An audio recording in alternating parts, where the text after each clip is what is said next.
চিকেনের এক অন্যতম রেসিপি আজ তোমাদের সাথে শেয়ার করছি। আজকের রেসিপি চিকেন রেজালা। গরম গরম পরোটার সাথে একবার হলেও এই চিকেন রেজালা ট্রাই করো, যা খেতে লাগে দুর্দান্ত।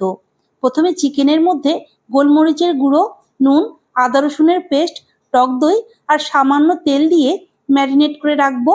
এবার মিক্সিতে 2 চামচ পোস্ত, কয়েকটি কাজু বাদাম অল্প জল দিয়ে মিহি করে পেস্ট করব। চিকেন রেজালার স্বাদ দ্বিগুণ বাড়িয়ে দেবে, তার জন্য এই মশলাগুলো ভেজে গুঁড়ো করে রাখবো। এখন 2টো শুকনো লঙ্কা, দারচিনি, এলাচ ফোড়ন দিয়ে পেঁয়াজ, আদা রসুন, কাঁচা লঙ্কার পেস্ট ঢেলে কিছুক্ষণ নেড়েচেড়ে ম্যারিনেট করা চিকেন দিয়ে ঢাকা দিচ্ছি। এবার পোস্ত কাজুর পেস্ট, স্বাদ অনুযায়ী নুন, চিনি, চিলি ফ্লেক্স দিয়ে খুব ভালো করে কষিয়ে নেব। এরপর করে রাখা ভাজা মশলার গুঁড়ো আর ধনেপাতা কুচি ছড়িয়ে দিলেই আমাদের রেস্টুরেন্ট স্টাইলে চিকেন রেজালা একদম তৈরি। এবার বাটার দিয়ে পরোটাগুলো ভেজে চিকেন রেজালার সাথে পরিবেশন করছি। কেমন লাগলো রেসিপিটা অবশ্যই কিন্তু আমাকে জানিও। কালকে আবার দেখা হবে নতুন রেসিপি নিয়ে। আমার এই ভিডিওটি ভালো লেগে থাকলে একটি লাইক